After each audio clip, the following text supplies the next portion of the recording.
In the previous episode of The Good Doctor, both emotional and technical challenges collided. Ever since her assault, Lim had lost the ability to stand, yet she insisted on performing surgeries, dripping with sweat, hands trembling, still refusing to give up on her dream. Sitting in her steel chair, she slowly regained her rhythm in the OR and reignited her hope for recovery. Meanwhile, a father whose body was pierced through was on the verge of amputation, and his young son made a heartbreaking decision to quit school and take over his father's work. In a critical moment, Alex stepped in and saved the father's arm through surgery, preserving the child's future as well. On the other side, Sean and Leah rescued a dying puppy. What began as a simple act of kindness stirred up Leah's anxiety about becoming a mother. Sean gently calmed her fears with his professionalism and tenderness, giving their home a new opportunity to grow. Lim faced infected lung tissue, and despite a 1 in 10,000 success rate, she clung to hope. Then a miracle happened. She personally completed the transplant, helping her very first patient breathe freely again.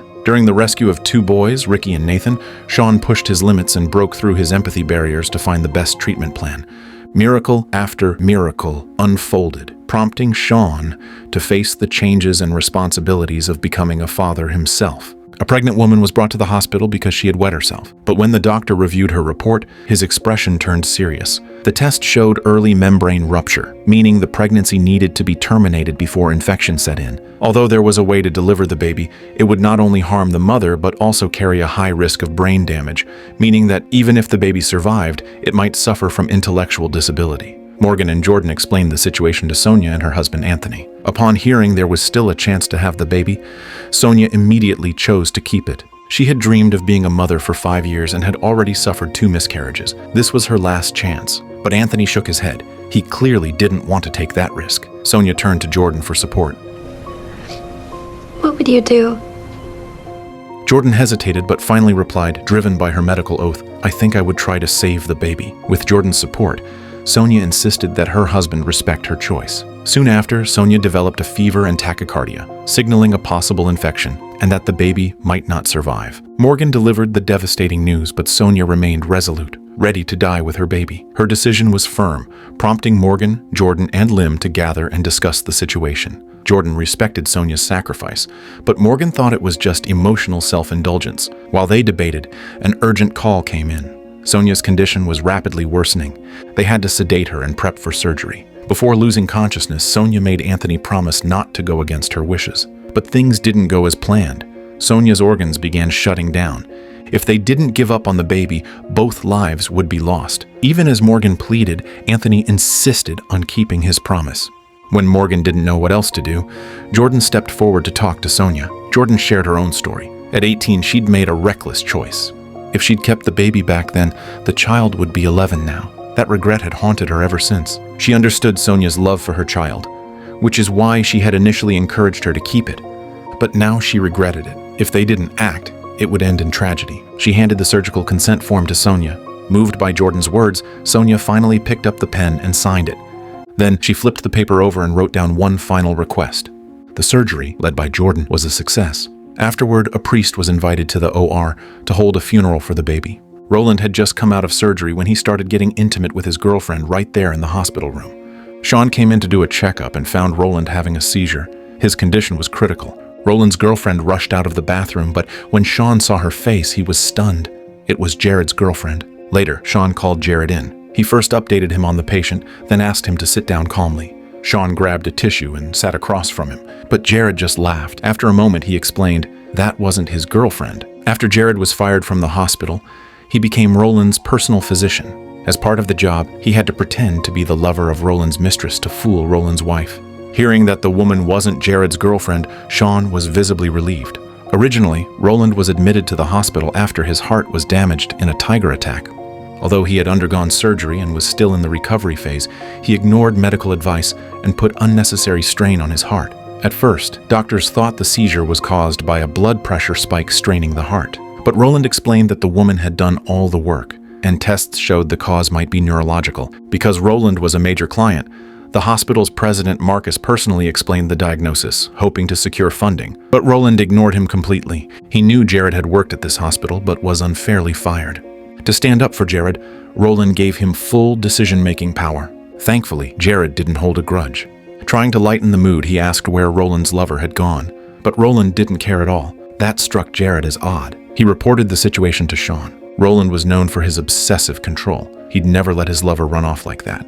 There was one condition that matched all the symptoms: neurocystic urcosis. And 2 months ago, Roland had fallen into a pile of tiger dung on a hunting trip. That's likely when the parasites entered his system. Sean rushed to share the good news with Roland, and surprisingly, Roland announced he would donate $100 million to the hospital.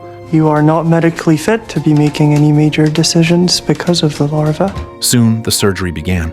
Sean cut open Roland's skull and removed the parasite larvae from his brain, then handed over the suturing to Jared. At that moment, Sean recalled the past. If Jared had been able to finish his residency at the hospital, he could have achieved great things, and Jared himself seemed interested in returning. Everyone turned their eyes toward Marcus. Chief of Surgery is responsible for all hiring decisions in her department.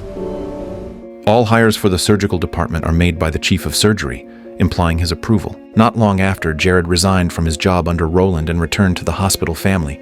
But Roland, furious over losing Jared, tore up the donation check in front of Marcus. Meanwhile, Yara was being bullied at school for having Tourette's syndrome, which caused her to burst into laughter uncontrollably. Even though her arm had been broken, she didn't believe it was bullying. She blamed everything on herself, leaving the doctors speechless. But after discovering severe bruising on her arm, they had no choice but to take her into surgery. During the operation, a minor conflict erupted. Jared, newly reinstated, clashed with Sean. The reason? Jared had failed to properly prepare for the surgery according to protocol. Despite their friendship, Sean, as the attending surgeon, still issued disciplinary action. Fortunately, the surgery went well. Yara's arm was stabilized, and she could soon return to school. However, her mother didn't want her to face bullying again. But Yara, being rebellious, insisted that school made her happy. Suddenly, Yara suffered a seizure. To investigate the cause, the hospital scheduled an MRI. But the resulting images left Sean very dissatisfied. Turns out Jared had changed the imaging protocol on his own to speed up results. Sean immediately ordered a second MRI and asked Jared to stay behind for a private talk. Sean made it clear Jared couldn't expect special treatment. Even if Jared had been practicing longer than him, rules were rules. But Jared just brushed off Sean's lecture. The results of the second MRI came in. This time, the images clearly showed a tumor in Yara's brain. Sean immediately realized the tumor, not Tourette's, was the real cause of her involuntary laughter. The earlier diagnosis had been wrong. Sean then explained the treatment plan to Yara and her mother. He recommended gamma knife therapy. Though it wouldn't eliminate the tumor completely, it was safe enough. But Jared disagreed. He proposed a high-risk surgery to remove the tumor entirely and stop the seizures. Yara's eyes lit up. If cured, she could finally live like a normal person. But her mother refused, worried about the dangers of such a surgery. That night, Jared found Yara. She admitted that she knew she was being bullied, but what she hated more was being an outcast. The next morning, Jared brought his new plan to Sean, hoping to get approval. But Sean took one look and flatly rejected it. He issued a final warning. Jared needed to follow orders. Sean didn't realize that as he rose to a higher position, he was gradually letting go of certain parts of himself. Jared complied and began pre-op preparations for Yara. Jordan, assisting from the side, seemed to notice something and gave Jared a word of caution. You've been pitching and shortcutting and trying to be Mr. Fix-It for everything. Stop flexing and listen. Her reminder gave Jared clarity. Before the surgery, he approached Yara and encouraged her to tell her mother everything she truly felt. Although her mother had always cared for her, without open communication, she'd never truly understand. Honest conversation was the only bridge to mutual understanding. Meanwhile, Sean confided in Glassman. Jared's words had swayed Yara's mother, who now agreed to the riskier surgery. Sean felt Jared had overstepped, but Glassman scolded him in return. When you were a resident, you did things completely your own way, but we gave you the space to learn, and we learned from you. And you turned yourself into an asset. Give Jared the same opportunity. The surgery officially began shortly after. With Glassman assisting, they successfully removed Yara's brain tumor. Afterward, Sean assigned Jared to monitor her recovery. The operation was a complete success. Yara showed no complications, her seizures stopped, and she could finally live a normal life. Later, Jared approached Sean to thank him. He admitted that he had hoped for special treatment, but now understood that true recognition had to be earned through skill. When the doctors opened the patient's chest, they were shocked to find that her heart was harder than a coconut. One push and the scalpel snapped. Tapping on it even produced a crisp, cracking sound. The patient's heart had completely calcified. This was the most severe case of pericarditis they had ever seen, and the patient's granddaughter was none other than Jordan. She proposed a high-risk surgery to completely remove the affected area, but such a risky suggestion received no support from other doctors. And because Jordan was a relative, her opinion was seen as emotionally biased. Chief Surgeon Lim decided to exclude Jordan from the treatment discussion. Still, Jordan didn't give up. She presented her surgical plan directly to her grandmother, because ultimately the decision belonged to the patient. Soon, Lim confronted Jordan face to face. But at this point, the surgery had no choice but to proceed as planned. As expected, all 6 simulations ended in failure, and Jordan's grandmother was just as stubborn as she was. Even if they wanted to persuade her to give up now, it was impossible. Before the doctors could make progress, the patient's condition worsened.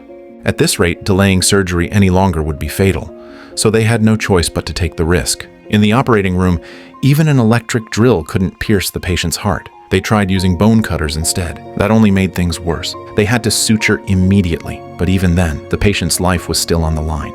Just as the surgery seemed doomed to fail, Jordan, watching from the observation room, proposed a waffle procedure. It was a technique she had been researching.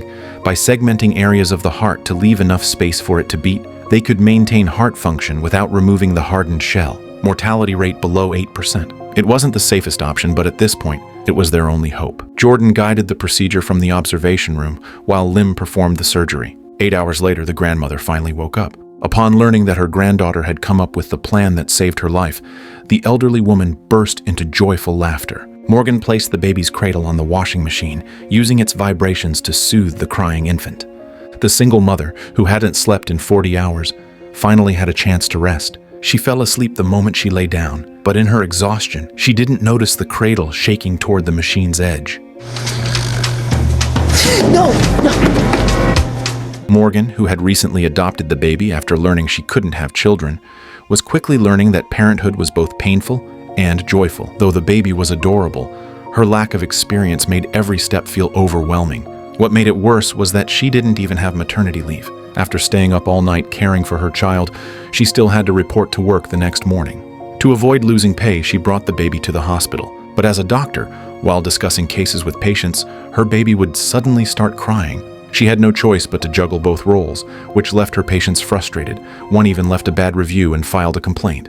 The issue quickly reached higher management. Now, Morgan faced 2 options: quit her job or give up the child. This was exactly the dilemma so many working mothers face today. Though she had fought hard to earn her position, Morgan, now a mother, chose to give up her career. Her ex-boyfriend Alex tried to talk her out of it, but Morgan stood firm. "I once made the mistake of putting my career before someone I loved. I won't make that mistake again." Moved by her words, Alex reconsidered. He found Morgan as she was packing her things and confessed his feelings. So whatever there is to figure out, all I want in the world is for us to do it as a family. In that final moment, Alex and Morgan rekindled their relationship. The couple, who had been through so much together, finally reunited. Eddie's body was covered in warts, and even the doctors were startled by his appearance. But Eddie had long grown used to it. He had suffered from epidermodysplasia verruciformis since childhood. Though always the subject of others' stares, he remained optimistic throughout his life. Asher advised Eddie to have the growths removed, but Eddie refused. He believed his condition was God's punishment, and as a devout believer, he could not defy God's will. Asher scoffed at that kind of thinking. He was a surgeon, and he didn't believe in anything mystical or supernatural. Further tests revealed Eddie also had a tumor. That very night, he began vomiting blood and lost consciousness. The tumor had caused massive internal bleeding. Due to blood loss, the success rate of removing the tumor was severely reduced. Jordan suggested chemotherapy, but that would cause the wart growths to accelerate. Faced with this dilemma, the doctors ultimately decided on tumor removal surgery. Marcus personally took the lead. In just 6 hours, he completed the complex procedure. After surgery, the doctors informed Eddie of the results. He praised God for the success and credited his recovery to divine grace. Perhaps it was that unwavering faith that kept him so positive through it all. But tragedy struck. Eddie soon lost consciousness again. Despite the medical team's best efforts, even after 500 volts of defibrillation, they could not revive him. Marcus was forced to declare the time of death. It turned out that due to Eddie's condition, his blood clotted faster than normal. This caused a fatal blood clot post-surgery. The medical staff stood silently around him, mourning the loss of life. Sean was finally about to become a father and to take care of his wife who was about to give birth. He didn't even want to go to work. When Asher came to ask him about a patient, Sean waved him off in annoyance. Fortunately, Leah calmed him down. Since there were still a few hours before her delivery, she told Sean to go ahead and perform the surgery first. Sean quickly ordered Asher to prepare for the surgery. The patient was a young girl injured in a car crash. She had multiple broken ribs and was screaming when brought in. Her father waited nervously beside her. Though he was also injured, he claimed it was just a bump on the head. With many victims needing attention, doctors prioritized the girl's surgery. After hours of work, Sean stabilized her condition. But just as he was updating the family, because the father had missed the optimal treatment window, by the time Sean opened his chest, the bleeding was uncontrollable. With one look, Sean realized the man couldn't be saved. His injuries were too severe. He would die from blood loss within minutes. Even Sean was powerless this time. After the surgery, Sean brought the man's wife into the operating room to let her say a final goodbye to her husband. Watching her confusion and grief, Sean was overcome with emotion. The scene reminded him of his late brother. Breaking through his autism, he gently comforted the grieving woman. When we lose someone we love, we must keep going for those who are still with us. Take your time. Sean returned to Leah's room. He didn't tell her about the tragedy outside. He was now a responsible husband and soon to be the father of a family. As labor began, Leah grew anxious. She worried she might not be able to protect their baby after he was born. But Sean simply reached out his hand. He told her to grip it tightly because from now on, they would face everything together. Fortunately, the delivery went smoothly. The baby was healthy and safely placed in Leah's arms. Then, the OBGYN handed the scissors to Sean, letting him cut the umbilical cord. Look what we've created. Hello, nice to meet you. I'm Dr. Sean Murphy. I'm your dad. And with that, the good doctor came to an end.